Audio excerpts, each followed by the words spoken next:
A ghostly figure captured inside a historic theatre. Unexplained lights and sounds near one of Britain's most secretive military sites. And troubling encounters at an NHS hospice that led staff to seek spiritual help.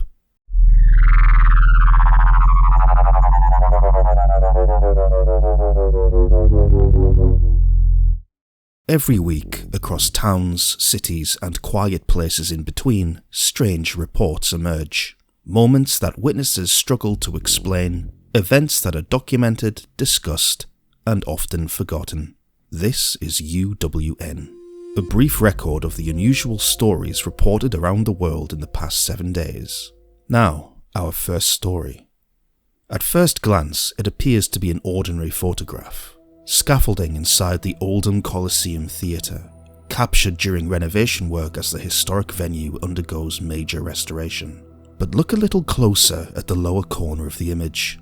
Something unexpected seems to appear. A small figure, a boy, dressed in what looks like Victorian clothing, caught mid-step as though turning toward the camera.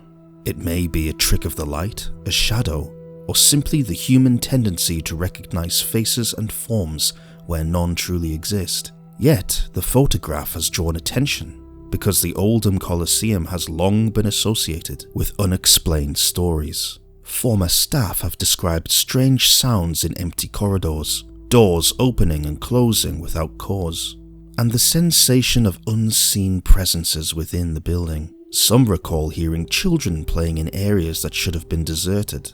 Others report seeing figures in the theatre stalls late at night. One of the theatre's most enduring legends centres on actor Harold Norman, who died in 1947 after being accidentally stabbed during a performance of Macbeth. According to theatre folklore, he is said to remain in the upper circle, quietly watching rehearsals decades after his death. The building itself carries a long and layered history, from circus venue to Victorian theatre, to a space shaped by generations of performers, workers, and audiences. Whether this image truly shows the ghost of a Victorian boy remains unknown and unconfirmed. But for those familiar with the Coliseum's past, the photograph feels less like an isolated curiosity, and more like just another entry in a long record of strange and unexplained moments connected to the theatre. In the countryside outside Salisbury stands one of the United Kingdom's most secretive scientific facilities. For more than a century, Porton Down has operated behind restricted airspace and guarded boundaries, conducting research into chemical and biological threats on behalf of the nation's defence. I'm standing in one of the most secure biological research centres in the country. This is Porton Down in Wiltshire. It's part of the UK Health Security Agency and is very rare to be allowed through the high fences, the gates, into the labs themselves. The work is largely unseen by the public, but its history, in places, has been deeply controversial. Among the archived records is the story of Ronald Madison, a Royal Air Force volunteer who died in 1953 after exposure to a nerve agent during testing at the site. Decades later, a second inquest ruled his death unlawful. This was a rare glimpse into the experiments that had long remained hidden from public view. Secrecy of this scale inevitably invites speculation, and in the villages surrounding the base, rumours have circulated for generations. Some residents describe sudden bangs in the early hours of the morning, sharp enough to wake nearby homes, yet leaving no visible trace by daylight.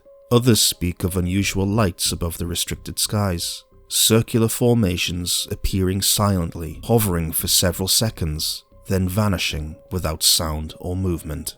Military aircraft conducting nighttime exercises, perhaps. The persistence of the sightings has helped sustain a quieter folklore around the base. Government statements have tried to draw a line through the speculation, explicitly confirming that no alien bodies have ever been held at Porton Down. Yet for some locals, the very need to make such a statement only deepens the sense of mystery surrounding the base. Inside the perimeter, the work continues, scientific and largely invisible. Outside it, questions linger in the dark skies above the Wiltshire countryside.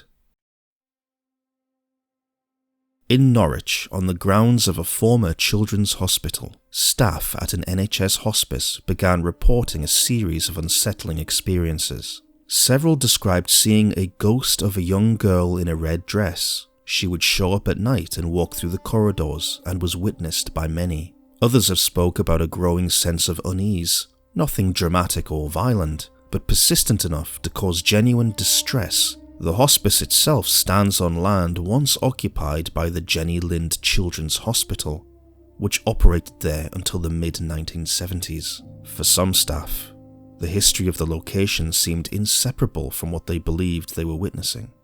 Internal emails, later released through a Freedom of Information request, show that the hospice chaplain sought guidance from the Church of England's deliverance ministry, a specialist pastoral service sometimes consulted when places or individuals are believed to be spiritually troubled. In other words, exorcists. The chaplain requested prayer, advice, and holy oil from Norwich Cathedral as part of a planned service at the hospice. Despite the concern among staff, no formal exorcism ultimately took place. Church representatives later confirmed that the deliverance team did not attend the site. But what remains are the accounts themselves, private experiences recorded in emails, shared quietly among colleagues, and later made public through official process. Moments that were, for those involved, deeply real, regardless of how they might be explained. Hospices are places shaped by memory, loss, and care. Environments where emotion lingers close to the surface and where the boundary between presence and absence can feel unusually thin. At the Norwich Hospice, the reported figure of a child in red was never identified, but whatever the staff saw spooked them so much that the hospice considered hiring exorcists. That is surely grounds for further investigation.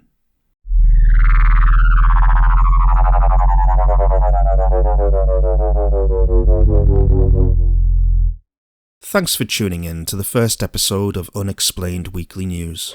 Give us a like and subscribe if you want to see more.